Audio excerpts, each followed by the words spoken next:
Ya, jawabannya apa kira-kira untuk soal yang ini? 3, Pak. Tentang konduktivitas. Apa? 3 ya? Enggak, sorry. Maaf. Kenapa 3? Ya, gini. Uh,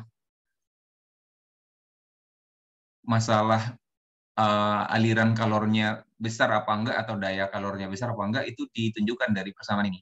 Laju aliran kalor untuk konduktivitas itu persamaannya adalah K konduktivitas dikali A luas penampang, lalu adalah selisih suhu dibagi dengan L, L-nya ketebalan.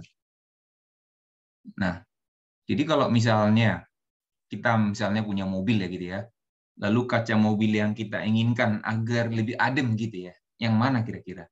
Tentu yang laju kalornya rendah, artinya yang rambatan kalornya rendah. Kalau rambatan kalornya tinggi kan berarti nanti panas dari luar akan masuk ke dalam. Kalau L-nya kecil gitu ya, maka Q per T-nya jadi besar gitu kan. Berarti kalau kita mau pilih isolator yang bagus, berarti yang laju kalornya kecil. Berarti kita pilih yang tebal. Jadi kalau L-nya besar, maka Q per T-nya akan jadi kecil. Jadi kita pilih yang tebal, tapi kan ini masih ada 3 yang tebal ini. Lalu kita pilih lagi yang apa? Konduktivitasnya yang kecil, gitu ya. Berarti kalau konduktivitasnya besar, itu nanti kan akibatnya Q per T-nya akan besar juga. Kalau konduktivitasnya kecil, Q per T-nya akan kecil. Kita mau pilih isolator berarti Q per T-nya kecil. Artinya kalor yang dirambatkannya kecil. Maka kita pilih nomor 3. Betul kamu bilang dari nomor 3. Bisa ya?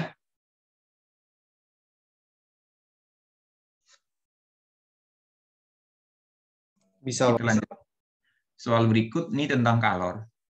Nah, kalau disajikan grafik begini, berarti dari 0 sampai 5 detik itu adalah perubahan suhu dari minus 5 sampai 0. Nah, kalau ini jenis S, lalu dari B ke C itu tidak ada perubahan suhu M kali L, sedangkan ini adalah perubahan suhu berarti MC delta T. Nah, dengan 1000 watt, jadi kalau kalor jenis S dan kalor luber S itu kita lihat di sininya, dan ini 1 dan 2 ya. Nah, coba kita lihat di grafik 1. Q sama dengan MC delta T, gitu kan? QS ini ya, MS, CS, delta DS. Kalornya didapatkan dari mana? Didapatkan dari listriknya. Jadi kalornya didapatkan dari daya tadi. Kita mau cari CS-nya. Dayanya 1000 kali waktu. Pemanasannya adalah 5 detik ya. Ini lihat ya dari sini ya. Itu sama dengan massa yang dipanaskan itu adalah 0,5. Kalor jenis S-nya itu yang dicari CS kali delta T-nya dinaikkan dari minus 5 jadi 0, berarti 5 ya. Maka ini bisa dicoret, maka CS-nya akan sama dengan kalau dihitung jadi 2. Lalu ditanya lagi kalor luber S, itu grafik yang kedua ya. Q sama dengan M kali L. Coba kita lihat kalornya. MS dikali kalor luber S ya gitu ya. Q yang kedua itu berapa lama dia pemanasannya? Ya, dia terjadi selama dari 5 sampai 170. P kali T juga ya, P kali T adalah 1000. Waktunya adalah 105 dikali LS-nya. Berarti kalor luber S sama dengan berapa itu? Kamu pindahkan ke sana, berarti 330.000 ya. 300, inilah jawabannya. Ya, sampai sini apakah ada pertanyaan? Andaikan ditanya kalor jenis di sini. Namun kan nggak ada di kalor jenis air. Saya kira ini jelas ya. Kita bisa lanjut soal berikutnya.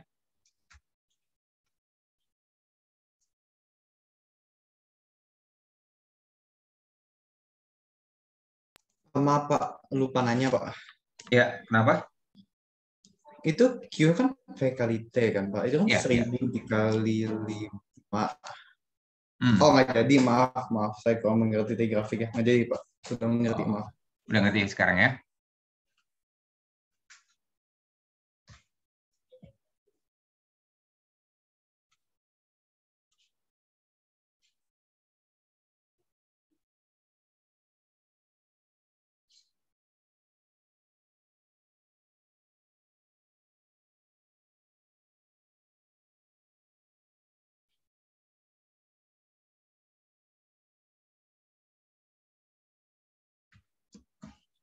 Baik, kalau sudah ngerti kita lanjut lagi. Ini tentang gas ideal. Tentang gas, hubungannya terhadap kecepatan terhadap suhu adalah apa? Ternyata kecepatan RMS atau kecepatan efektif dari gas itu adalah akar dari 3 kT per M0 atau akar 3R kali T dibagi MR massa molekul relatifnya ya. Maka dari sini bisa kita simpulkan V akan sebanding dengan akar T. Artinya kalau suhunya dinaikkan, maka kecepatan ini bisa kita lihat. Jika suhu diturunkan, maka kelajuan akan turun. Betul ya? Maka jawabannya ini nggak mungkin lagi dong. Ya, jika suhu diturunkan, nah yang mana pilihan yang pas? Akar ya. V sebanding dengan akar. Maka jawabannya adalah kalau 1/4 jadi setengah. B ya jawabannya. Sebaliknya begitu juga, kalau suhu dinaikkan 4 kali, maka kecepatannya akan 2 kali. Saya kira ini cukup jelas ya, nggak terlalu rumit. Kita langsung lanjut saja soal berikutnya. Gas argon berada dalam ruang tertutup saat suhunya berubah menjadi 2 kali semula. Nah, ini juga sama malah ya. V sama dengan V sebanding dengan akar T. Jadi kalau kalau suhunya berubah menjadi 2 kali lipat, berarti akar 2 dong jadinya ya. Jawabannya adalah C. Saya kira ini nggak ada pertanyaan lah. Udah sangat jelas. Nah, namun nanti kalau dalam angka, suhunya harus dalam suhu Kelvin ya. Suhu dalam satuan Kelvin. Kadang-kadang kalau dalam angka, dalam derajat Celcius diketahui, maka kita harus ganti menjadi Kelvin. Jelas ya? Kita lanjut lagi. Nah, ini tentang efisiensi mesin Carnot. Nah, kita tahu bahwa mesin Carnot itu ada 2 jenis sebenarnya, ada mesin pemanas dan pendingin. Nah, dalam hal ini yang sering keluar dalam soal dan sesuai dengan indikatornya nanti, kisi-kisinya itu adalah mesin pemanas ya. Jadi yang prinsipnya begini. Kalau misalnya ada sebuah mesin lah. Mesin ini beroperasi, mesin pemanas ini beroperasi jika ada apa? Ada kalor yang masuk atau kalornya tinggi, tentunya dari suhu tinggi, maka mesin akan bekerja menghasilkan usaha, namun tidak semua kalor yang diserap jadi usaha, tapi sebagian jadi dibuang gitu ya ke suhu rendah atau reservoir rendah. Di mana efisiensi dari mesin itu dituliskan dengan persamaan. Efisiensi mesin adalah daya yang dihasilkan atau usaha yang dihasilkan dibagi dengan kalor yang masuk. Itu mau dikali 100% boleh kalau dalam persen. Nah, kalau dari diagram ini kan bisa kita lihat Q1, W, dan Q2 bisa kita lihat anak panahnya diagramnya. W itu kan sama dengan Q1 min Q2. Sehingga efisiensi bisa kita tuliskan juga sama dengan Q1 min Q2 atau sama dengan Q1 per Q1 itu 1 min Q2 per Q1 kali 100%. Nah, ini kan mesin secara umum. Untuk mesin Carnot ternyata Q itu sebanding dengan T, artinya nanti Q1 banding Q2 itu adalah T1 banding T2 dalam Kelvin tentunya, maka efisiensinya bisa kita tulis menjadi 1 kurang Q2 per Q1 menjadi 100%. Nah, inilah yang disebut dengan efisiensi mesin Carnot. Ya, mudah-mudahan tidak lupa ya. Nah, sekarang kalau kita lihat, hitung efisiensi mesinnya. Ya, ini ada Q masuk, ada Q keluar. Dengan persamaan yang ada, yang mana kita buat? Nah, masukin ke sini bisa, ke persamaan yang ini bisa, atau ke atas juga. Nah, untuk yang kalau di atas, berarti kamu harus cari W-nya dulu. Berapa usahanya? Yang masuk 12, yang keluar 9. Berarti usahanya adalah 3 kilojoule dibagi dengan yang masuk 12, lalu dalam persen nanti 100%. Ini kalau dikecilkan, 1/4 ya, artinya 25%. Ya, saya kira ini cukup jelas, tapi kalau ada pertanyaan silahkan ditanya.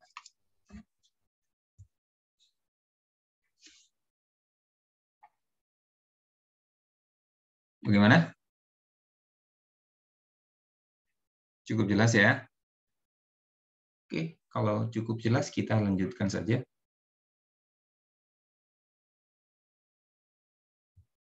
Sama, ini. Dengan rumus yang sama tadi, coba masukkan hasilnya berapa. Efisiensi yang diketahui suhu di sini. Maka kita gunakan rumus efisiensi yang suhu 1 kurang T2 per T1 dikali 100%. 1 dikurang 600, karena sudah dalam Kelvin ya. 1000 kali 100%. Kalau misalnya nanti adalah ganti menjadi dalam Celsius dari Kelvin ya.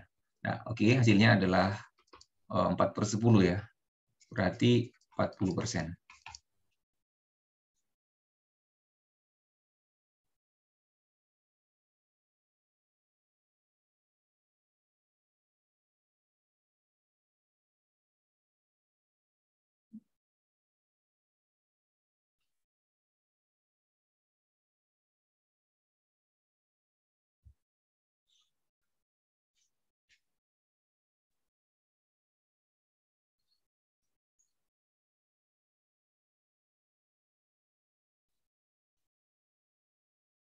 Baik, kita lanjutkan lagi kalau sudah paham. Nah, sekarang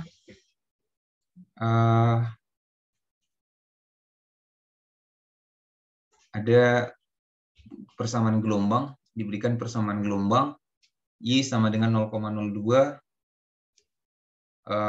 sin V dalam kurung 50T tambah X. Nah, ini sebaiknya kita ubah dalam kurung omega T plus minus KX, itu kan rumus awalnya ya, atau rumus umumnya, itu sama dengan 0,02 T, sehingga nanti kita akan tahu apa namanya omeganya yang mana.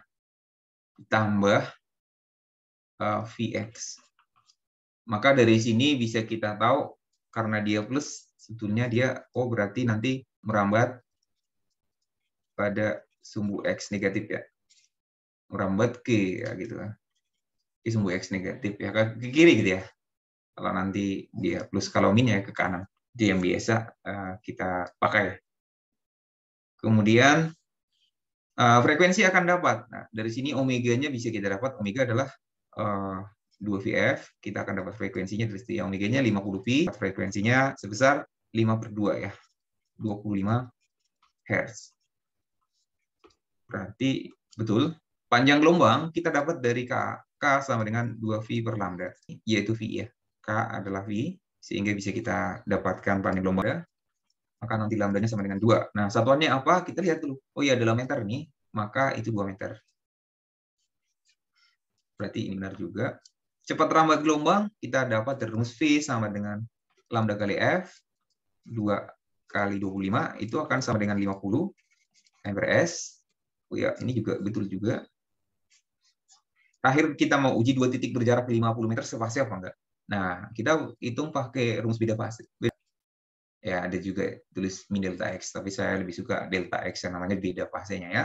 Delta X-nya jarak 2 titiknya berapa? Ya, 50. Padahal panjang gelombangnya adalah 2. Berarti itu adalah 25 atau sama dengan sefase dia. Artinya kelipatan 2 meter, maka itu akan sefase nanti titiknya. Karena panjang gelombang 2 meter. Jadi segelombang dia, atau sefase lah sebenarnya. Nah, cara mengetahui nanti dia sefase apa enggak dari hitungan. Kalau dia bilangan bulat ya, maka sefase. Kalau yang berlawanan, itu pasti ada setengahnya. Contohnya, setengah, 1,5, 2,5, 3,5, itu nanti berlawanan fase dia. Oke, jadi ini sefase. Setengah atau kelipatannya gitu ya, setengah, 1,5, 2,5.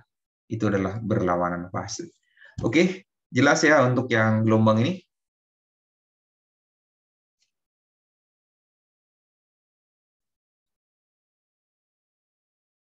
Oke, saya kira cukup jelas. Kita lanjut lagi. Sama ini. Dia bergerak ke arah sumbu X positif, berarti kita pilih yang min.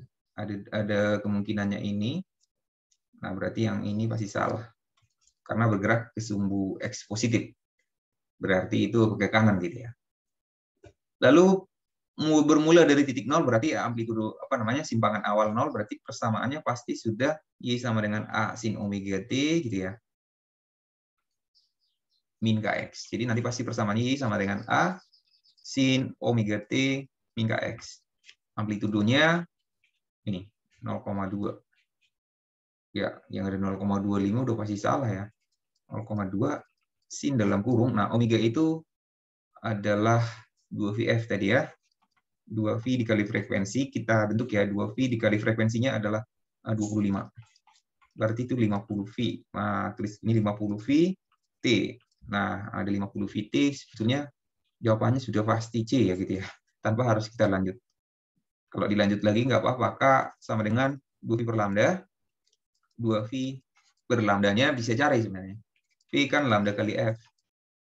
V-nya diketahui 50 sama dengan lambda kali frekuensinya adalah frekuensi 25 ya. Nah.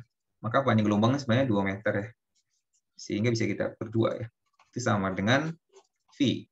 Jadi ini sebenarnya Vx. Betul ya, cocok ya. Maka jawabannya adalah C. Ya silakan kalau ada yang bertanyakan bisa ditanyakan.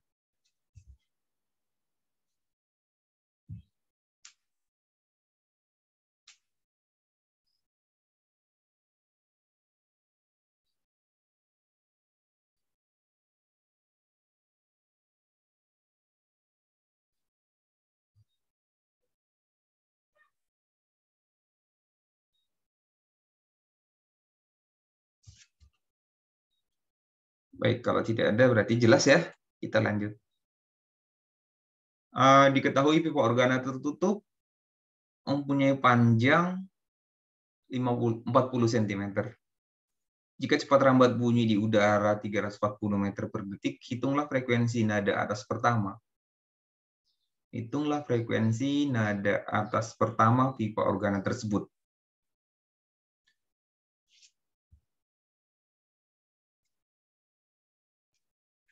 Untuk rumus frekuensi nada atas Kn, itu untuk pipa organa terbuka, tertutup, ini kata tertutup ya, itu rumusnya adalah 2N plus 1 dikali V per 4L. Dan N itu N dimulai dari 0, 1, 2, 3, dan seterusnya. Nada atas kedua N sama dengan 2. Nada dasar N sama dengan 0. Nada atas pertama N sama dengan 1. Nah, pertanyaannya adalah hitung frekuensi nada atas pertama, berarti F1.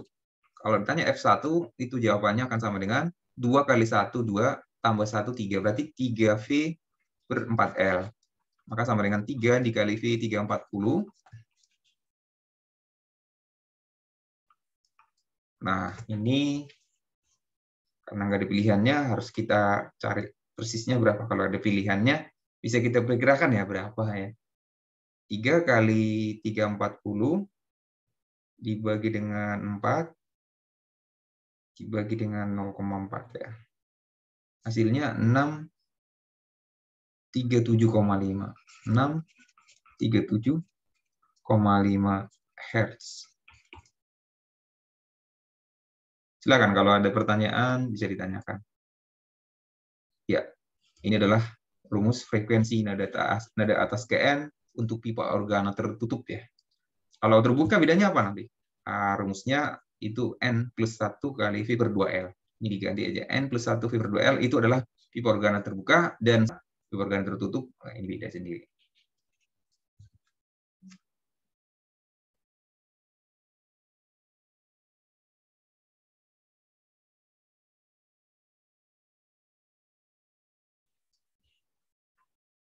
Baik, kalau tidak ada pertanyaan, kita lanjut terus ya. Soal berikutnya tentang, oh ya masih sama. Ini pipa organa terbuka ya. Tadi sebelum sempat kita tuliskan rumus frekuensi nada atas Kn-nya itu adalah N plus 1 dikali V per 2L. L-nya itu adalah panjang pipanya, gitu ya. Kalau dawai itu berarti panjang dawainya. Pipa organ terbuka panjang 50 cm. Pada saat ditiupkan udara ternyata kecepatan bunyinya 340 meter per detik ya. Tentukan panjang gelombang dan frekuensi nada dasar, nada atas pertama dan nada atas kedua. Ditanya panjang gelombang dan frekuensi. Nah, kalau kita tak jawab panjang gelombang, nanti kita cari frekuensinya dulu bisa ya. Nanti hubungannya dengan panjang gelombang ini lambda sama dengan V per F. Kan V-nya udah tahu. Frekuensinya kita cari. Maka frekuensi nada dasar L sama dengan 340 dibagi 2 kali 0,5. Itu sama dengan 340 Hz. Untuk mencari nada atas pertama dan nada atas kedua, sebetulnya bisa kita cari pakai perbandingan. Nah, F0 banding F1 banding F2 banding Fn itu kan pasti selalu apa? N-nya itu yang berbeda-beda kan? V per 2L-nya kan konstan. Jadi selalu N plus 1. Berarti 1 banding 2 banding 3 dan seterusnya. Jadi frekuensi nada dasar banding frekuensi nada dasar pertama itu 1 banding 2. Berarti F1-nya tanpa kita harus cara masukin ke rumus ini, kita akan langsung dapat 2 kali lipat kan? Berarti 680 Hz. Lalu F2-nya berapa? Oh, itu berarti 3 kali lipat. Karena F0 banding F1 banding F2 itulah 1 banding 3 ya. Nah, berarti nanti berapa itu? 1020 ya, nak. Tambah lagi dengan 340. 102 20 Hz. Nanti kalau ditanya berapa panjang gelombangnya, bisa kita dapatkan dari sini. Lambda 0 itu adalah V 340 per F 340. Berarti panjang gelombang 1 meter. Untuk 680 berarti nanti lambda 1-nya 10 itu adalah setengah meter. Untuk lambda 3 itu sama dengan 3/3 meter dan seterusnya lah nanti. Ke 4, ke 5 dan seterusnya. Oke, apakah jelas?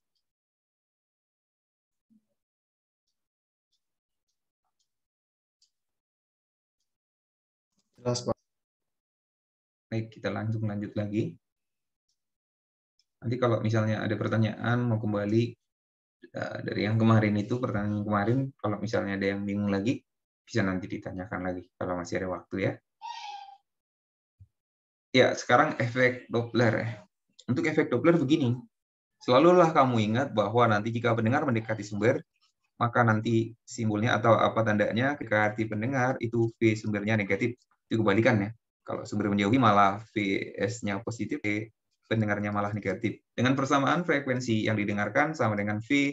V itu kecepatan bunyi di udara ya gitu ya, plus minus VP dibagi dengan V dan frekuensi sumber. Ini dia.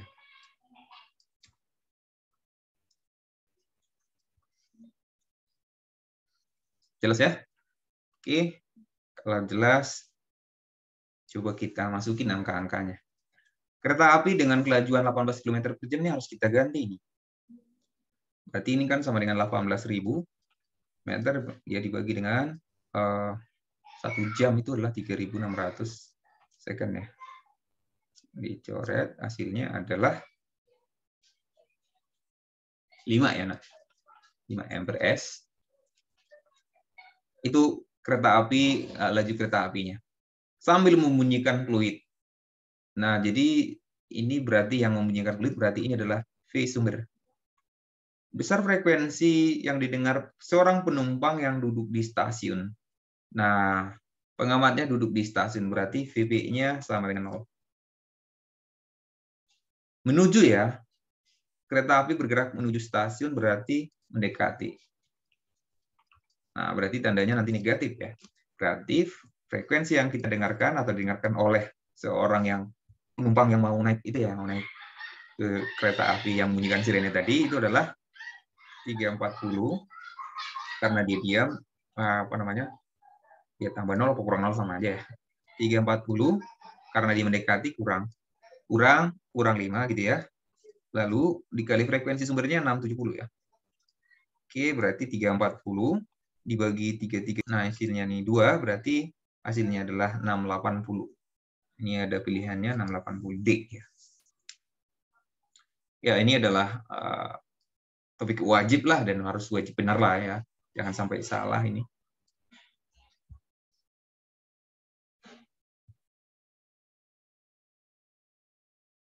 Baik, kita lanjut lagi. Ini masih materi kelas 11 ya. Belum sampai kelas 12. Kita lanjut saja. Sama caranya. Maka kecepatan sumber ditanya. Frekuensi yang didengarkan sama prinsipnya ya. Sama dengan V plus minus VP dibagi V plus minus PS lalu dikali dengan frekuensi sumber. Frekuensi pendengar dan sumbernya diketahui di sini. Ternyata frekuensi yang didengarkan adalah 6.300 ya. V-nya adalah 340. Masukin aja dulu ya, 340. Lalu kita lihat sumber bunyi dengan frekuensi 720. 7.200 bergerak dengan arah berlawanan dengan pendengar.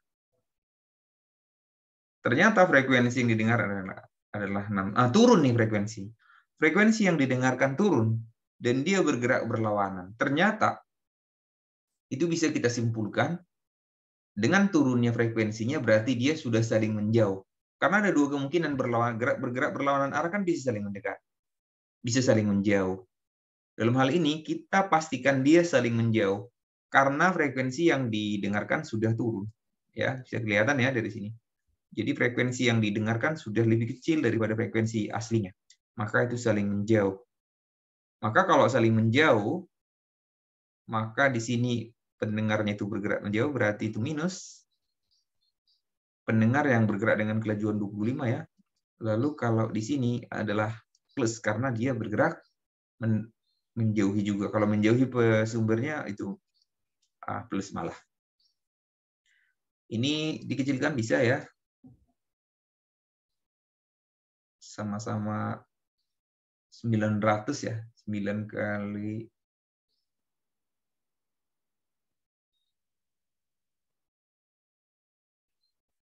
9 kali berapa ini?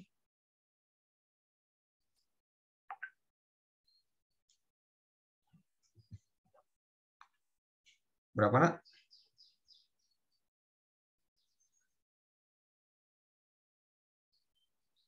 7 ya, Nak? Kalau ini 7, kalau ini 8. Oke, mungkin bisa kita langsung pindah ruas ya. 7/8 sama dengan 315 dibagi 340 ditambah VS. Lalu kita bisa kali silang. 7 kali 340 hasilnya 2380 ditambah 7 VS sama dengan 8 kali 315. Itu hasilnya 2520. Maka VS-nya sama dengan dibagi 7. Habis itu diselisihkan ya.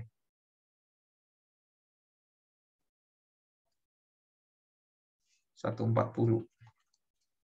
Berarti 20 MPRS. Jadi kecepatan dari sumber bunyinya adalah 20 MPRS dan posisinya adalah sedang menjauhi si pengamatnya. Saya kira cukup jelas ya soal yang ini, efek Doppler yang ini.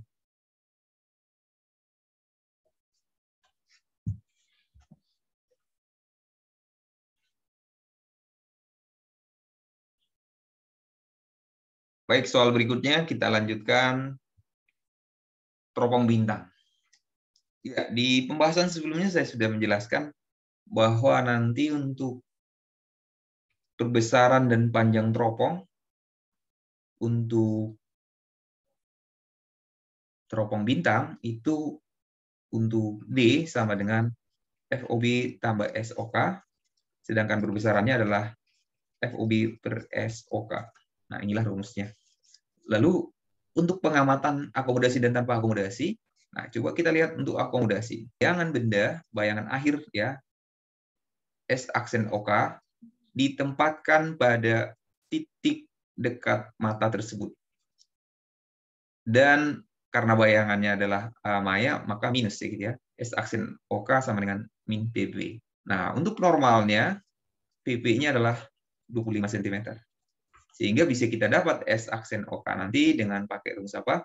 1/FOK sama dengan 1/SOK tambah 1/S aksen OK. Kita akan dapat SOK-nya. Karena ya, FOK yang ini 4. 1/4 sama dengan 1/SOK tambah 1/S aksen OK. Kalau seandainya akomodasi maksimum, tinggal masukin aja PV-nya min 25. Nanti akan ketemu ini. Ini akan dapat dicari gitu ya. Maka kita tempatkan bayangan akhirnya S aksen OK di titik jauhnya. Ya, min PR sebenarnya. Tapi dia untuk normalnya kan PR-nya itu adalah tak hingga. Sehingga ketika kita masukkan, maka nanti akibatnya SOK-nya akan sama dengan FOK. Ya, itu akibatnya. Untuk normalnya. Ya, OK sama dengan 1/SOK tambah sepertahingga. Sepertahingga itu kan 0, berarti FOK sama dengan SOK. Itulah rumus untuk teropong bintang. Nah, di sini diketahui tentukan perbesaran teropong dengan mata tidak berakomodasi. Karena tidak berakomodasi, ganti aja M sama dengan FOB 70 cm gitu ya, per SOK-nya jadi FOK, ya dibagi aja dengan 4 cm. Berarti 35, berapa itu? 17,25 ya. 17,25 kali lah perbesarannya. Ya, kira-kira seperti itu untuk mata tidak berakomodasi. Untuk mata akomodasi, maka kita harus cari lagi SOK pakai rumus yang ada. Itu penjelasannya. Kita akan lanjutkan lagi. Soal berikutnya.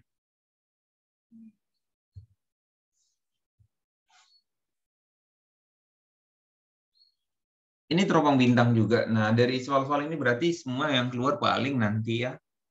Kalau tentang teropong, semuanya tipe ya. Semua tipe itu pasti jadi teropong. Teropong bintang ya. Nggak mungkin teropong bumi, karena latihannya semua dalam teropong bintang. Dan semuanya tanpa akomodasi ya. Berarti nanti perbesarannya bisa kita dapatkan FOB per SOK-nya. SOK-nya kita ganti aja jadi apa? Jadi FOK. Maka perbesarannya di soalnya ini kita lihat ya. Perbesarannya 6 kali ini. Dan lensa objektif dan okuler fokusnya ya objektif nggak diketahui ya, tapi bisa dicari. Jarak fokus okulernya adalah berapa gitu? Berarti 6 sama dengan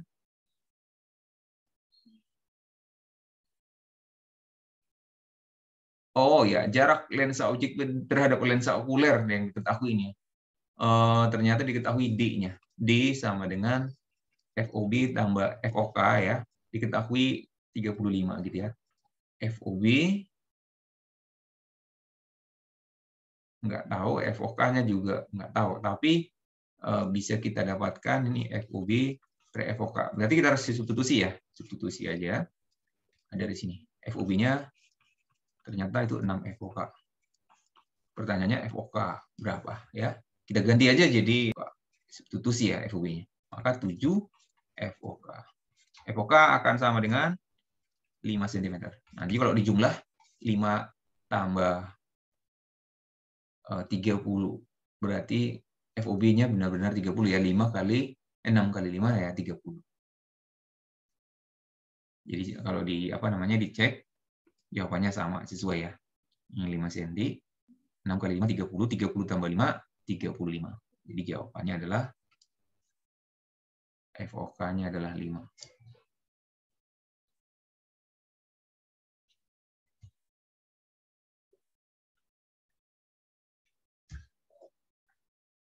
Lanjut ya. Ya, ini gelombang elektromagnetik. Ini silahkan nanti didalamin lagi manfaat-manfaat dari gelombang elektromagnetik ya.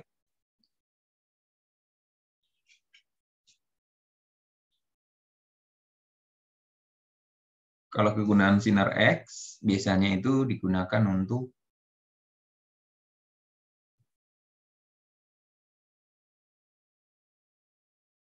sinar X itu bisa ronsen, tetapi bisa juga mendeteksi kesediaan uang ya, bisa ya. Ini bisa. Radar biasanya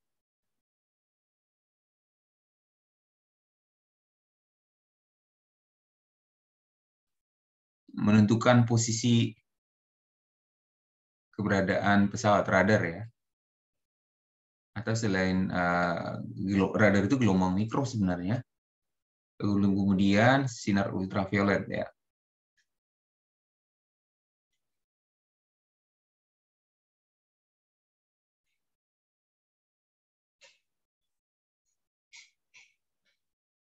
Apa ini kira-kira untuk ultraviolet? Pak, Ya. nggak kebalik ya. Sinar X bukannya buat struktur kristal. struktur kristal. Tadi kan Pak Chong juga sempat bahas sedikit yang ini. Dia jawabnya struktur kristal.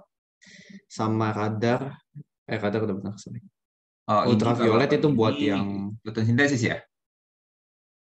Ultraviolet. remote. Remote itu biasanya inframerah. Enggak deh, benar fotosintesis maaf. Ya, inframerah kalau remote. Nah, ini coba sebentar.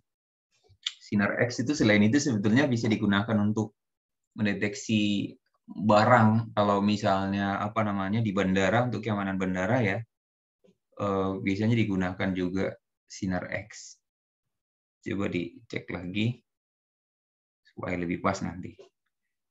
Apa aja kegunaan sinar X selain ronsen juga mendeteksi apa namanya untuk keamanan bandara gitu ya. Kalau misalnya kita bawa barang-barang ya gitu ya, bisa kedeteksi kita lagi bawa apa, berbahaya apa enggak ya. Coba sinar X ya. Biar nggak salah nanti ya, manfaat sinar X.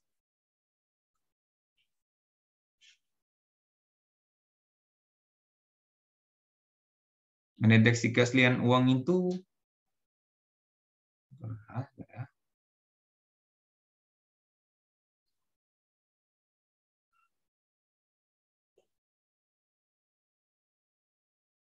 hasil pencitraan dapat menghasilkan gambar struktur tubuh. Oh, itu yang ini ya, tulang ya gitu ya. Untuk mengetahui penyakit apa yang ada di dalam, ada tumor atau ada apa gitu ya.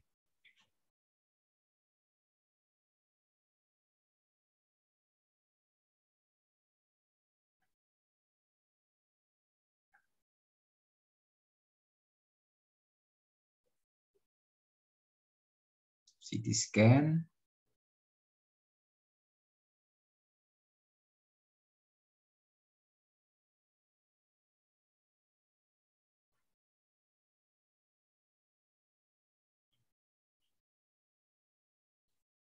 Mendeteksi keaslian uang itu berarti ini ya, ultraviolet.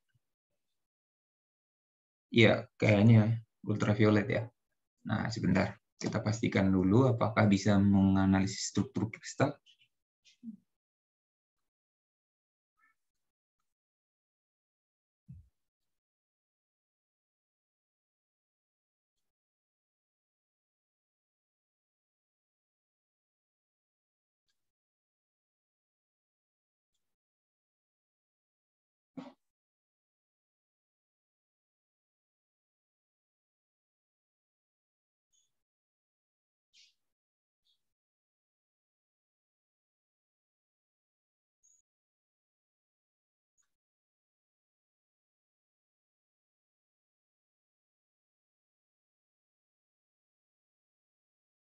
Oh iya, teknik difraksi sinar X bisa apa namanya menganalisis struktur kristal ya. Untuk percobaan apa namanya menganalisis struktur kristal bisa digunakan sinar X, betul ya? Nah, berarti ini ya. Kalau yang membunuh sel kanker itu biasanya itu adalah sinar gamma ya. Membawa informasi alat komunikasi itu adalah inframerah, sebagai remote control juga bisa ya. Kemudian informasi dan alat komunikasi selain itu bisa juga radio sih sebenarnya. Mendeteksi keaslian uang itu lebih tepatnya itu adalah ultraviolet. Namun ya tergantung pada kasusnya ya. Biasanya satu gelombang elektromagnetik itu bisa macam-macam apa namanya manfaatnya. Oke, ini udah ada 3 contohnya. Mungkin salah satu di antara ini pasti keluar nih ya. Ya, sekarang udah masuk materi kelas 12. Tapi sebelumnya, dari materi kelas 11, apakah ada pertanyaan? Tidak ada ya? Kita akan lanjut ke soal nomor 12. Nah, kalau ada rangkaian seperti ini, baterainya ada 2 nih, bisa ada 3 dan lain-lain, dalam 2 loop, maka ini kita bisa menggunakan hukum Kirchhoff 2 tentang arus Nah, kalau misalnya mau buat pakai loop bisa seperti ini, tapi bisa juga nggak pakai loop tapi metode paralel gitu. Nah, kalau metode loop udah terbiasa, ya gunakan metode loop. Mana yang paling nyaman aja ya. Dari sini loop 1 kita lihat untuk tambah jumlah perkalian arus dengan hambatan itu nilainya 0, itu berarti min 4 gitu ya. Ditambah, katakan arus mengalir pada loop 1 itu I1, loop arus yang mengalir pada loop 2 adalah I2, nanti ketemu di titik B, maka ada I3. Dengan catatan I3 ini adalah penjumlahan I1 tambah I2. Oke, nah min 4 tambah I kali R, I1-nya mengalir pada hambatan apa aja? Pada hambatan 0,5, pada hambatan 0,5 hambatan dalam, dan pada hambatan 1. Jadi ada 3 hambatan itu dilalui, dijumlah aja jadi 2 ya gitu ya. Tambah I3 mengalir pada hambatan yang 6 ohm ini sama dengan 0.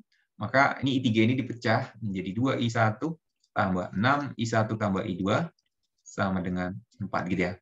Lalu digabung I1 dan I1 sama dengan 4. Ini persamaan 1. Dengan cara yang sama, untuk meninjau loop 2, jumlah GGL langsung aja ya. Jadi min 2 gitu ya, tambah I kali R, mengalir pada 0,5 ohm, mengalir pada 2,5 ohm, berarti kali 3 ya. I2 kali 3 tambah I3 kali 6 sama dengan 0. Berarti 3 tambah I2 sama dengan 2 gitu. Lalu kita pecah dia, 6I1 tambah 9I2 sama dengan 2. Nah, saya kira dua persamaan ini tinggal kita eliminasi.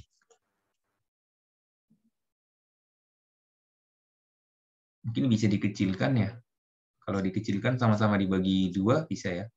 4I1 ditambah 3I2 sama dengan 2. Nah, kita coba tuliskan.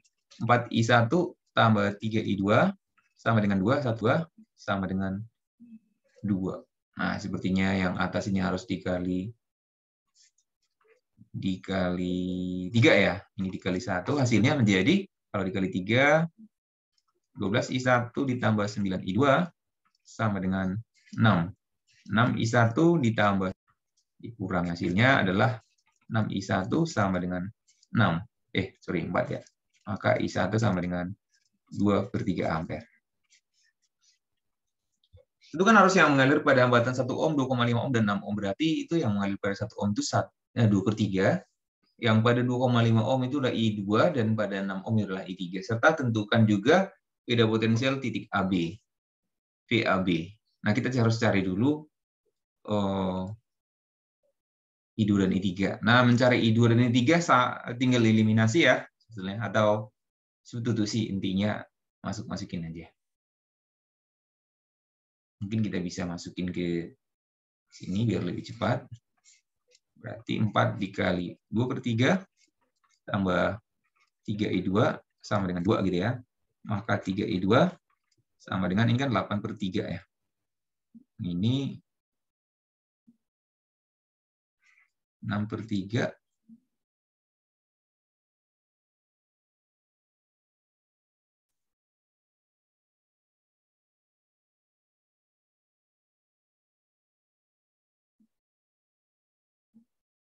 I2 sama dengan 6/3 itu ya.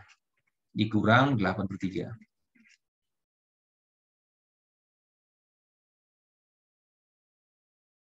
Ya, hasilnya ini adalah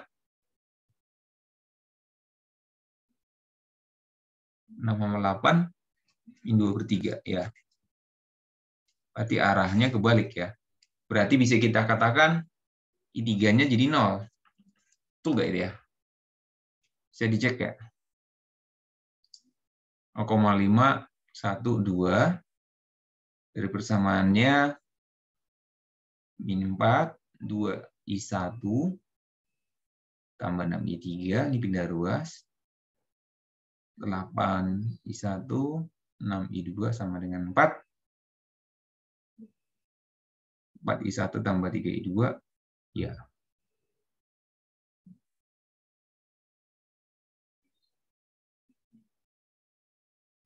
Yang ini loop 2, min 2 sama tadi ya.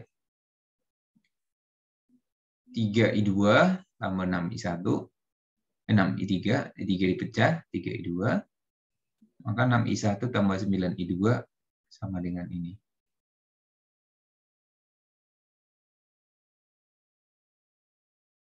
Ya, betul. I3-nya jadi 0. Oke, lalu pertanyaannya apa lagi? Tegangan dari A sampai B, VAB. Kita lihat dari A sampai B, gitu ya. Maka kalau kita jalan dari A sampai B, berarti kita lalu ini ada hambatan. Nah, inilah AB-nya.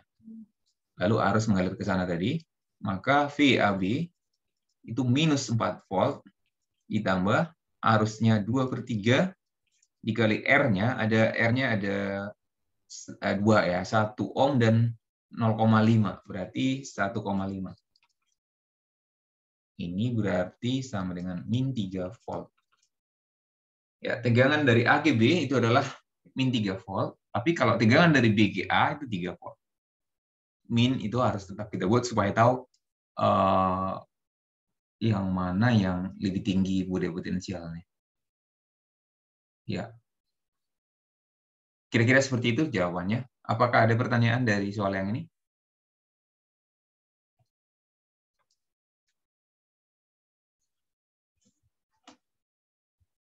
Cukup jelas ya? Kalau cukup jelas kita lanjut. Ini sama caranya. Buat loopnya juga. Dengan cara yang sama tadi saya kira udah ini yang terbiasa. Berarti loop 1 dulu ya. Min 12. Loop 1, ini loop 2. Min 12 tambah 6I1 ditambah 6I3 sama dengan 0. Berarti ini I3 itu jadi pecah ya jadinya. I3 itu adalah I1 tambah I2 berarti jadi 12 I1 tambah 6 I2 itu sama dengan 12. Mau dikecilin juga bisa. 2 I1 tambah I2 sama dengan 2. Loop 2 bisa kita dapatkan sama caranya. Min 18 dengan 0. Berarti itu 6 I1 tambah 12 I2 sama dengan 18. Ini dikecilkan lagi. I1 tambah 2 I2 sama dengan 3. Nah, kalau mau kita eliminasi I1-nya, ini kali 2 ya. Kalau kita kali eliminasi I2-nya dulu, berarti 4 I2 tambah 2 I2 sama dengan 4 gitu ya. Lalu I1 tambah 2 I2 sama dengan 3. Nah, ini dikurangkan. 3 I1 sama dengan 1. I1 sama dengan 1/3 ampere. Kuat arus yang mengalir pada X itu. Kalau kuat arus yang mengalir pada X segini, kuat arus yang mengalir pada Y berapa? Bisa kita cari dari sini. 1/3 ditambah 2 I2 sama dengan 3, maka I2 sama dengan, nah ini kan 9/3, 8/3, berarti jadi 8/6, ya 2/3 ya. 2/3 ampere. Maka nanti IY, I3, akan sama dengan 1 ampere. Karena dijumlah. Ya. Lalu kuat arus yang mengalir pada Y itu tadi udah dapat, I3. Tegangan antara A dan B. A dan B itu berarti, coba kita lihat, iya arus mengalir adalah I3. Arusnya pastinya ke bawah, A dan B. Dan di sini 6 volt positif ya gitu ya. Maka V antara A dan B, kamu jalan dari yang positif berarti 6 ditambah I kali R. 1 dikali 6. Berarti ini 12 volt. Ya, kira-kira begitu. Apakah ada yang mau ditanyakan dari rangkaian ini? Lah, ya. Ininya 2 persamaan. Didapat dari hukum Kirchhoff yang kedua, lalu dieliminasi baru akan dapat apapun yang ditanya. Saya kira cukup jelas untuk rangkaian ini. Kita lanjut saja soal berikutnya.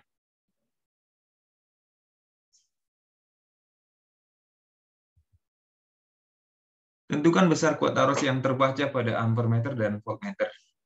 Nah, arus yang terbaca pada ampermeter adalah arus I2.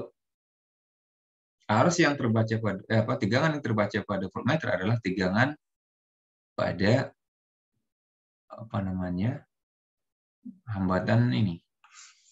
Sebetulnya kita selesaikan dulu ini hambatan total ini berapa. Ini kan 1/R paralel itu sama dengan 1/2 ditambah 1/3 tambah 1/6. Ini ke 1/6 ya. Berarti ini 3 tambah 2 tambah 1. Berarti 1. Berarti R ini adalah 1 ohm. Lalu di sini juga 1 ohm. Maka udah pasti ini 12 volt, maka arus yang mengalir adalah 6 ampere. Jadi tegangan di sini pasti V di sini. V adalah I kali R, itu adalah 6 dikali 1, berarti 6 volt. Karena ini paralel, semua 6 volt. Dimanapun ini pasti 6 volt. Berarti terbaca dimanapun ya, di yang paralel itu. Lalu bagaimana dengan kuat arus yang terbaca di ampere meter? Kuat arus yang terbaca pada ampere meter, nih kita tinjau R2. R2 ya, R2. Maka V2 sama dengan I2 kali R2. 6 volt, I2-nya cari adalah 2 ampere. Jadi arus yang pasti di sini 1 ampere. Totalnya harus jadi 6 ampere. Gitu. Apakah ada pertanyaan sampai di sini?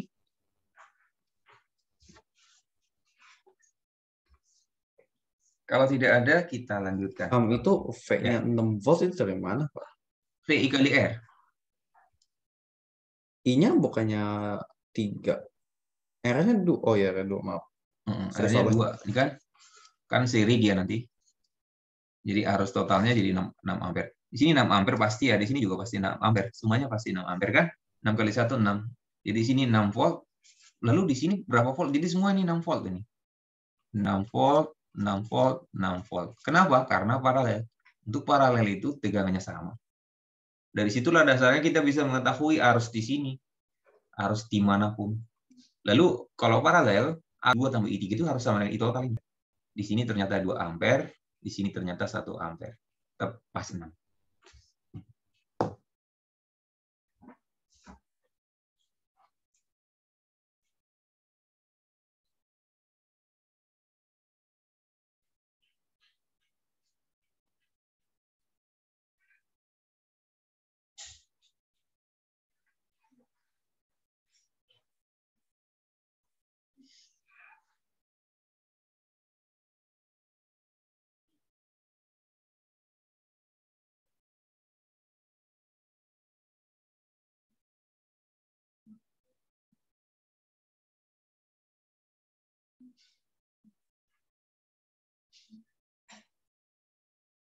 Jelas ya?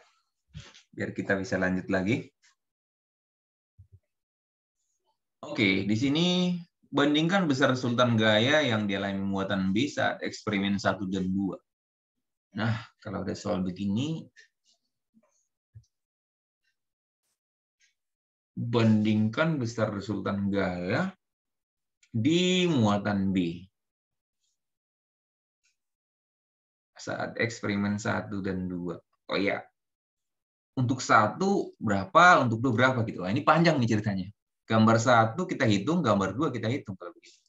Ini gambar 1, gambar 2. Berarti untuk eksperimen 1, nah F1 itu anggap ini muatan A dan muatan C gitu ya. Ternyata katakan ini muatan A dan muatan B, QB ini muatan apa ya kita misalnya? Positif apa negatif kita nggak. Oh ada ya, positif ya. Ini positif. Positif atau negatif sih perlakuannya sama saja. Kalau positif, ini akan ditolak oleh 2 gaya. Yang satu misalnya gaya A terhadap B. Nah ini gaya siapa lagi? C terhadap B. Dijumlah ini ceritanya. Kalau yang ini, karena ini muatan positif ya ditarik oleh katakan si A-nya, si B. Gaya A terhadap B, lalu ada lagi tarik gaya B, C lah ya. Gaya C terhadap B. Ini dijumlah, sama-sama dijumlah dia. Tapi harus bandingkan mana lebih besar. Nah, tergantung pada besar muatannya sih. Kalau di sini besar muatannya, berarti kalau kita lihat ya, F yang ada pada B itu adalah FAB tambah FCB.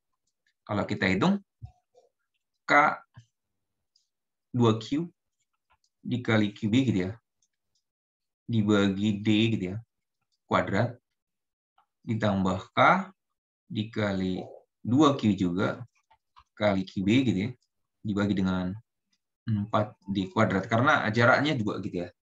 Maka kalau dihasilkan, dihitung semua ini adalah 2,5 ini ya. Berarti 2,5 itu jadi 5 per 2K Q dikali QB dibagi D kuadrat. Nah, inilah jawaban yang B, yang eksperimen 1. Eksperimen 2, FB-nya sama dengan FAB tambah FCB. Nah, bedanya di sini hanya muatannya jadi Q dan Q. Kalau begitu, itu jadi K Q QB dibagi dengan D kuadrat ditambah K Q QB dibagi dengan 4D kuadrat. Betul ya? Ini hasilnya 1/4. Jadi 1 tambah 1/4 berarti 5 per 1 tambah 1/4 itu 5/4 ya. 5/4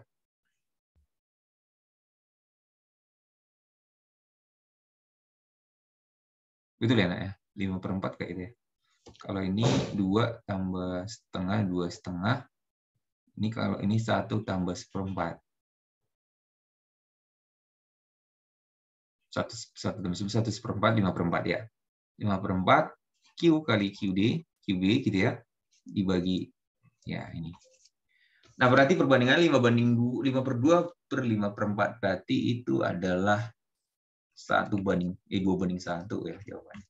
Ya, tentunya gaya di di eksperimen 1 tuh lebih besar daripada gaya pada eksperimen 2 karena muatannya lebih besar. Jawabannya 2/1. Oke, memang ini sedikit agak panjang ya. Tapi kalau misalnya kamu bisa lebih cepat memikirnya tanpa harus menghitung, saya bisa dilihat ya. Kan muatannya 2 kali lipat tuh di eksperimen 1 dan di eksperimen 2. Dengan muatannya 2 kali lipat besarnya, ya sama saja itu dengan gayanya 2 kali lipat gitu. Tanpa harus menghitung. Tapi harus presisi begini maksudnya, harus dengan bentuk yang sama ya. Kalau nanti jaraknya berbeda lagi, itu kan akan apalagi ditukar posisinya. Gitu. Nah, ini kan kebetulan posisinya sama, hanya muatannya saja yang berbeda. Oke, baik kita lanjut saja dengan medan magnet di titik. Medan magnet di titik P ini ada akibat dua magnet. Oleh kawat 1 misalnya, oleh kawat 2. Lalu oleh kawat 1 karena ini searah jarum jam, B-nya masuk ya. B1 itu masuk ke dalam, besarnya adalah μ0I per 2A, A-nya R. Sekarang B2. B2 tandanya adalah keluar, karena di sebelah kanan. Bisa buat aturan tangan kanan gitu ya. Di titik P dia keluar karena di sebelah kiri. Ya. Maka nanti adalah μ0 dikali arusnya adalah 2I dibagi 2V jaraknya adalah jadi 2R. Nah, karena dia berlawanan, maka ini juga 2-nya habis, maka dia B totality titik P jadi B1 kurang B2 atau B2 kurang B1. Intinya yang paling besar adalah berarti μ0 kali I per 2R dikali 1 dikurang 1/V. Nah, ini jawabannya. Apakah ini cukup jelas, Nak? Silakan kalau kurang jelas bisa ditanyakan.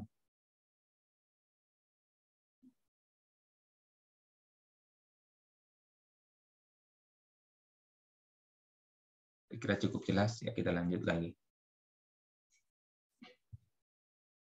Ya, hitung besar kelajuan elektron mengelilingi jika diketahui massa, muatan dan selanjutnya jari-jari bisa kita gunakan gaya sentripetal pada muatan itu diakibatkan oleh adanya gaya Lorentz. Karena dia tegak lurus, maka gaya Lorentz-nya sudutnya 90 derajat ya. Gaya sentripetal itu mv kuadrat per r sama dengan bqv gitu ya. Nanti v-nya dicoret 1. Berarti kelajuan elektronnya v sama dengan bqr dibagi m.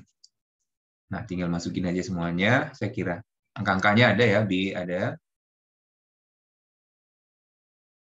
0,1, sedangkan Q-nya juga ada. Nah, minusnya jangan dimasukin ya. 1,6 kali 10 pangkat min 19 dikali R-nya jari-jarinya 9 kali 10 pangkat min 5 gitu ya. Dibagi massanya 9 kali 10 pangkat min 31. Nah, saya kira ini tinggal masukin angka-angkanya akan ketemu ya. Itu 1,6 dikali 10 pangkat min 25 dibagi 10 pangkat min 31. Itu kecepatannya. Berarti itu adalah pangkat 6 nanti ya. 1,6 kali 10 pangkat 6. M/S. Ya, kira-kira seperti itu. Apakah ada pertanyaan?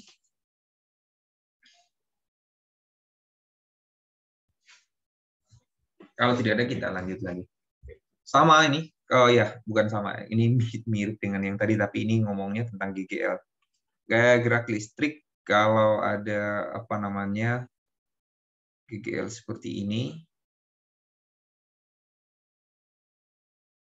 jika periode putaran diperlambat menjadi 2 detik ya. Artinya nanti kecepatannya jadi makin lambat ya.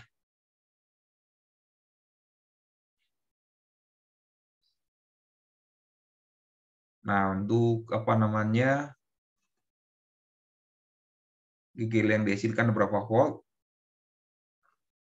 menghasilkan GGL E gitu ya. Jadi awalnya GGL-nya E, lalu sekarang GGL-nya akan jadi berapa kalau periode diputar. Nah, sebenarnya ada rumus GGL yang lebih cepat itu adalah NBA omega yang gini aja buat itu lebih cepat ya. NBA omega. Jadi kalau misalnya apa namanya putarannya diputar, sebetulnya kalau omeganya apa namanya ini omeganya menjadi ini kan 2V per T ya gitu ya. Apa 2VF gitu ya. Periode putaran diperlambat menjadi 2 detik. Jadi tadinya 0,5 detik ya. Berarti kalau diperlambat berarti omeganya makin kecil. Nah, dari sini bisa langsung kita tahu sebetulnya maka GGL-nya akan jadi berapa.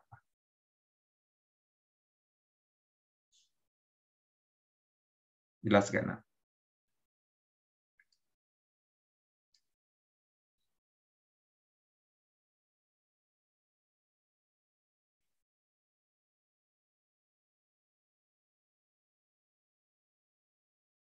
Ya, dari sini ini Jadi untuk pakai generator. perbandingan W aja, Pak. Iya, ini untuk generator. Tapi kalau ini sebenarnya rumusnya bukan bukan NBA omega ya. Ini adalah apa namanya GGL-nya sebetulnya adalah setengah BLV sebetulnya atau setengah BLV-nya adalah omega kali apa? Omega kali L. Omega kali R. R-nya adalah L, berarti jadi sebenarnya setengah BL kuadrat omega.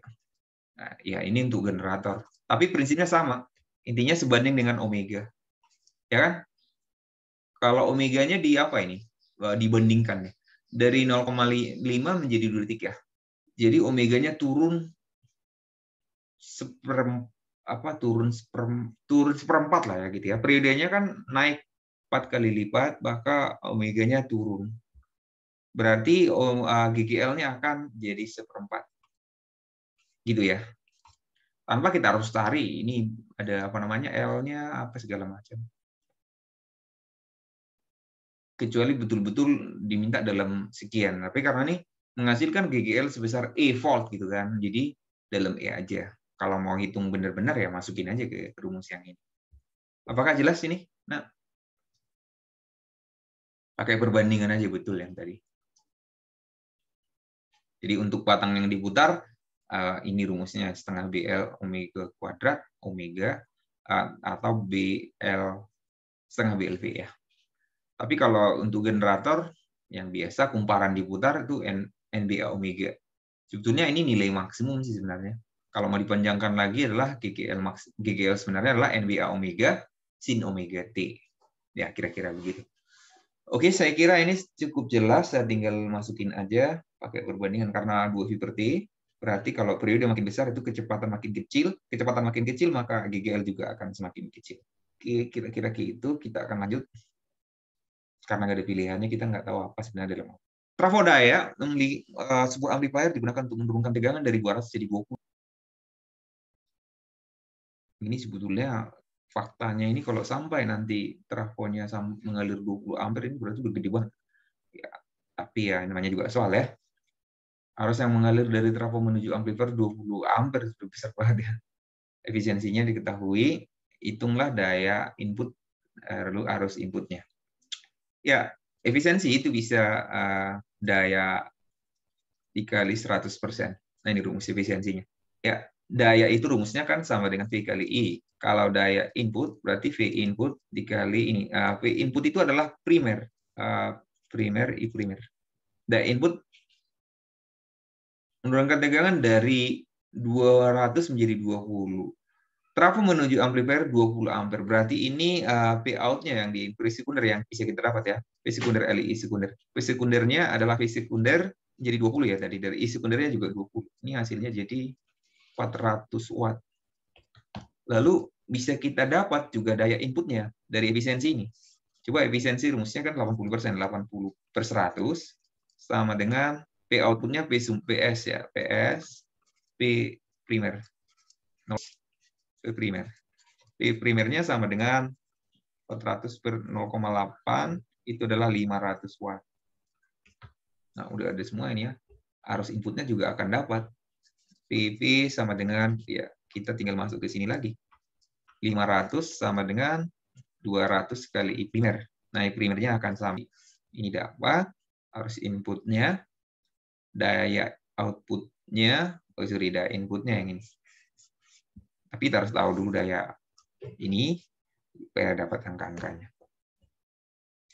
Apakah cukup jelas untuk trafo ini, Nak?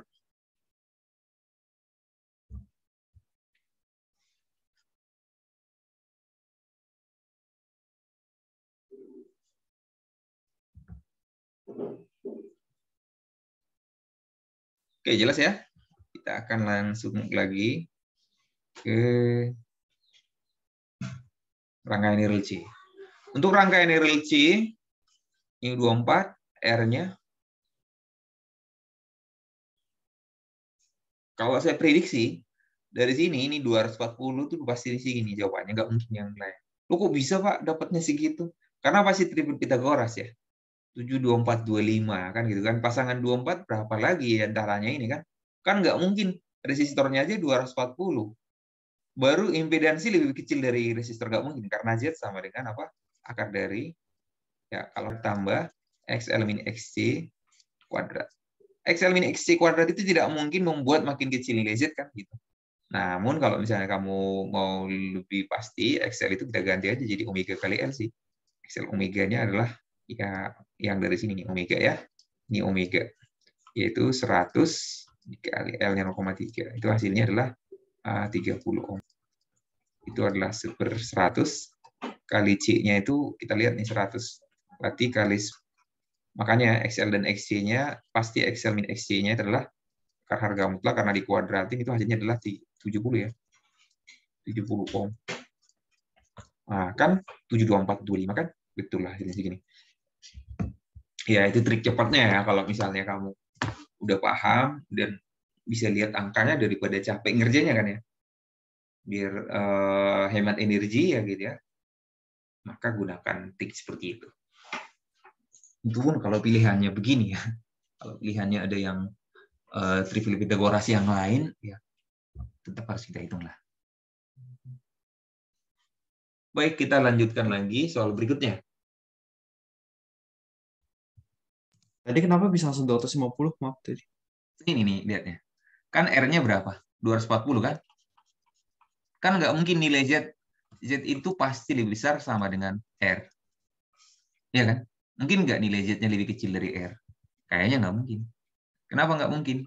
Karena rumusnya ini. Secara matematis kan? Ini udah 40, ini pasti salah semua gitu maksudnya. Dari teori apa? Teori eliminasi itu ya. Kalau malas nyarinya gitu ya. Atau kamu klop IG gitu ya. Kalau Esa ya jangan sampai coba begini. Itu nembak namanya katanya gitu. Jelas ya? Udah ngerti kan, Jason? Ngerti, Pak. Makasih, Pak. Oke ya. Kita langsung lanjut lagi. Ini juga bisa sebenarnya kamu kalau cari impedansi. Oh iya, kalau ini impedansinya 5, 12, 13. Itu benar ini. 10, 24, 26. Karena ini udah pasti ini 10, ini pasti 24. 240 kan? 10, 24, 26. Triple Pitagoras ya. Atau nilai Z sama dengan di akar ya. Itu biasa. Di akar 100 kuadrat tambah 240 kuadrat. Itu hasilnya 260 ohm. Nah, sifat rangkai itu apa? Nah, sifat L-nya lebih besar, induktif. Kalau XL lebih kecil, itu kapasitif. Ini benar.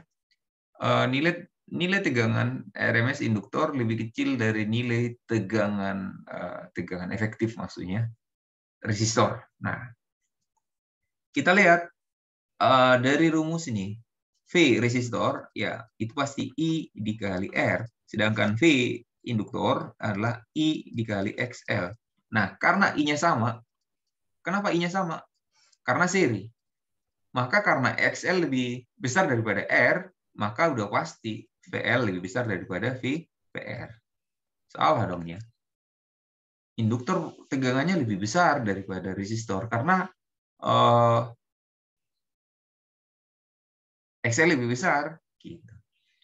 Lalu faktor daya. Faktor daya itu adalah cos V. Cos V adalah R per Z. Itu faktor daya. R-nya adalah 100 per Z-nya berapa tadi? 260 ya. Ini 260. 10 per 26 atau 5 per 13. Ya, betul. Ini faktor daya ya. Faktor daya. Faktor daya itu adalah cos V. Oke, jelas ya. Sampai di sini. Silakan kalau ada pertanyaan ditanyakan saja. Sifatnya ada resistif, induktif, dan kapasitif. Masing-masing harus tahu. Faktor daya udah pasti, impedansi udah pasti. Lalu mengetahui tegangan induktif, apakah kapasitif atau resistornya itu lebih besar atau enggak. Tegangan induktornya, kapasitor resistor dibandingkan dari nilai R, XL, dan XC-nya. Jadi kalau ditanya tegangan dari kapasitornya itu sama nggak dengan resistor? Sama. Karena nilai reaktansi kapasitif dan nilai resistornya sama besar, sama-sama 100. Ingat, harusnya sama sepanjang dia adalah rangkaian seri. Baik rangkaian seri untuk DC maupun rangkaian seri AC, sama aja. Harusnya sama kalau seri, dan kalau tegangan yang sama adalah kalau paralel yang sama tegangannya, kalau seri yang sama harusnya.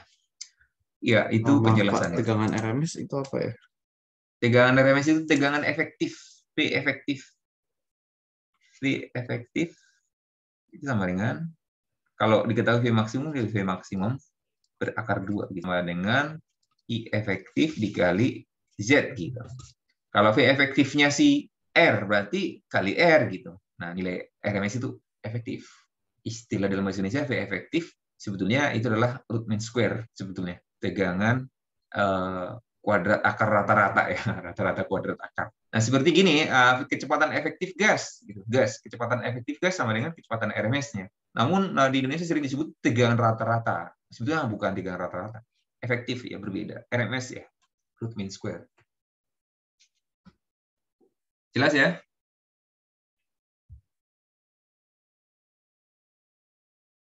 Jadi dari sini aja, I kalau VR efektif, berarti I efektif yang digunakan gitu maksudnya. Nah, I-nya sama. Oke, baik. Untuk sini, ini sudah efek fotolistrik ya. Efek fotolistrik itu peristiwa lepasnya elektron dari permukaan logam akibat disinari. Di sini dari grafik ditanya berapakah energi kinetik atau P di sini ya, P sebesar energi kinetik. Ingat, energi itu karena ada selisih energi foton yang datang dengan energi ambang. Energi foton yang datang itu kan 0. Atau kalau dikeluarkan H-nya, energi kinetiknya. Nah, tinggal 6,6 kali 10 pangkat min 34, F0 ini ya, F0. Jadi 5 kurang 2, tapi ini kali 10 pangkat 14 ya. Gitu ya. Jadi kali 3 lah ini. 19,8 kalau nggak salah ya. Kali 10 pangkat min 19 joule. Saya kira ini baru dipelajari ya. Saya bukan memotong titik 0,0 karena di bawah dari di sini. Ya, ini W0. Oke, baik. Langsung saja kita ke soal. Ya, kenapa? Gimana tadi? Enggak, tadi aku kelewat fotonya. Oh, oke. Udah ya? Kita masuk ke sini. Udah, Pak. Terima kasih. Ya, relativitas. Ini panjangnya dalam keadaan diam, ternyata panjangnya menjadi 50 meter. Kok bisa cepat banget dong ini ya? Kok bisa jadi panjangnya tinggal setengah? Rumus panjang akhir adalah panjang awal dikali akar dari 1 kurang V kuadrat per C kuadrat. Jadi 50 dari 100, berarti 1 kurang V kuadrat per C kuadratnya itu berapa? Setengah ya. Setengah sama kurang V kuadrat per C kuadrat, kuadratkan kiri kanan, 1/4 sama dengan 1 kurang V kuadrat per C kuadrat, pindah ruas V kuadrat per C kuadrat sama dengan 3/4 lah ya. Maka V sama dengan di akar ya. Setengah akar 3C.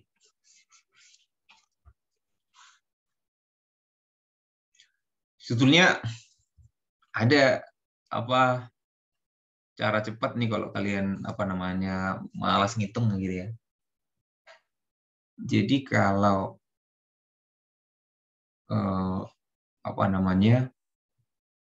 kalau V sama dengan setengah C, setengah daripada kecepatan cahaya, maka nilai akarnya itu udah pasti ya, akar dari 1 kurang V kuadrat per C kuadrat itu pasti jadi setengah akar 3 gitu.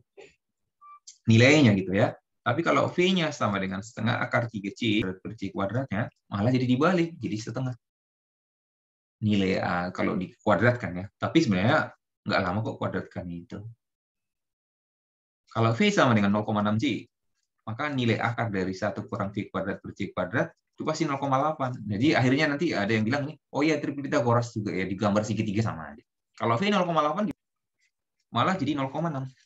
Coba aja dicek. Kan 0,8 kuadrat, 0,36. 1 kurang 0,36, 0,64. Akar 0,64 kan 0,8. Ya kan? Gitu maksudnya. Oke, kita langsung lanjut lagi. Sama ini. Pesawat mempunyai panjang 10 meter saat bergerak dengan tujuan V. Waktu bergerak menurut pengamat diam adalah 10 bulan. Namun waktu menurut pengamat yang ikut bergerak adalah 6 bulan. Maka nilai kecepatan kok bisa ada hubungan dengan panjang ini anak ya. Pesawat mempunyai panjang, nggak ada kaitannya ya, panjangnya berapa. Waktu bergerak menurut pengamat yang diam di bumi adalah 10 bulan, namun waktu menurut pengamat yang bergerak adalah 6 bulan. Maka nilai kecepatannya berapa? Hubungannya nanti adalah waktu ya. Delta T aksen sama dengan delta T dibagi dengan akar dari 1 kurang V kuadrat per C kuadrat. Kita disuruh mencari V-nya.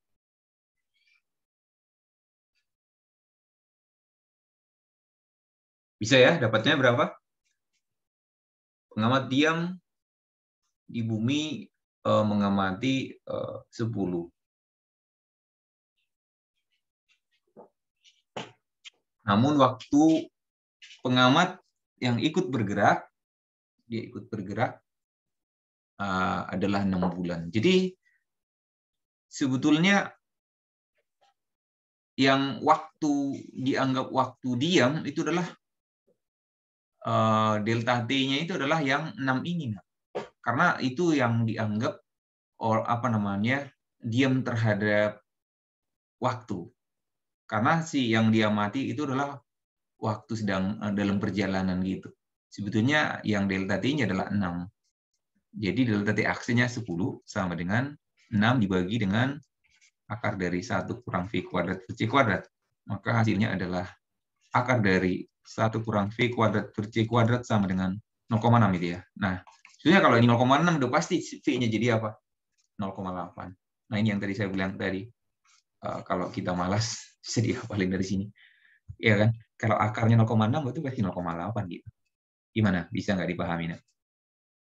Tapi ya itu dihitung aja juga bisa kok ya. Masukin di sini. Baik, selanjutnya ini reaksi inti. Ini harus dihafalin, mau nggak mau ya gitu ya. Ada beberapa yang harus dihafal. Alfa itu adalah 42, ini sama dengan inti helium. Beta itu 0-1, ini sama dengan elektron. Gamma itu adalah 00, ya gamma ya dia. Kemudian hidrogen itu sama dengan proton. Kemudian ada neutron. Ini neutron ya. Kemudian ada tritron. Kemudian ada neutron. Kemudian positron. Beta positif itu positron. 01 positron. Ya, ini dari sini bisa kita tahu nilai Y ini, partikel Y itu siapa sih? Ini lihat ya. Kan berlaku hukum kekekalan nomor massa dan nomor atom. Ini 11 tambah 4, 15. Berarti ini 1. 5 tambah 2, 7. Ini 1 berarti ya. Berarti nama dari si Y itu apa? Lihat di sini. Y itu adalah hidrogen atau proton. Benar nggak, Nak? Ya, Y itu satu-satu. Namanya adalah proton atau hidrogen. Kita jodohkan aja ya, supaya pas ya, gitu ya. Kemudian ini H11 ini 15, 16. Berarti ini 4, 178, ini berarti 2. X-nya itu siapa? X-nya ini berarti yang atas dong. Kita jodohkan aja. Berarti ini. Berarti itu adalah alfa atau helium gitu ya. Kalau ini adalah proton atau hidrogen. Oke, yang ini Zn atau jinkum ya dia apa Zn? Zn itu seng ya. Saya lupa persisnya itu apa. Zn. Ini 200. Sebagai informasi tambahan sebelum Bapak pusing sendiri, itu 31 bukan 31 tapi 29. Yang mana tuh? Oh, ini? Ya. Oh, nanti jadi nggak ada jawabannya. Betul. Ya. Ini jadi berapa ini? 2.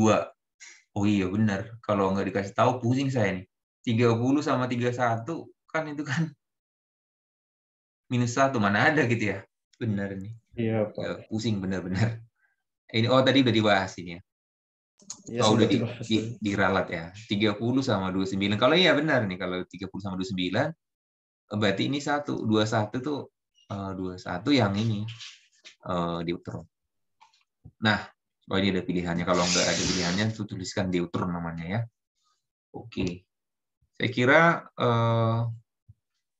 itu. Coba dicek ada lagi nggak?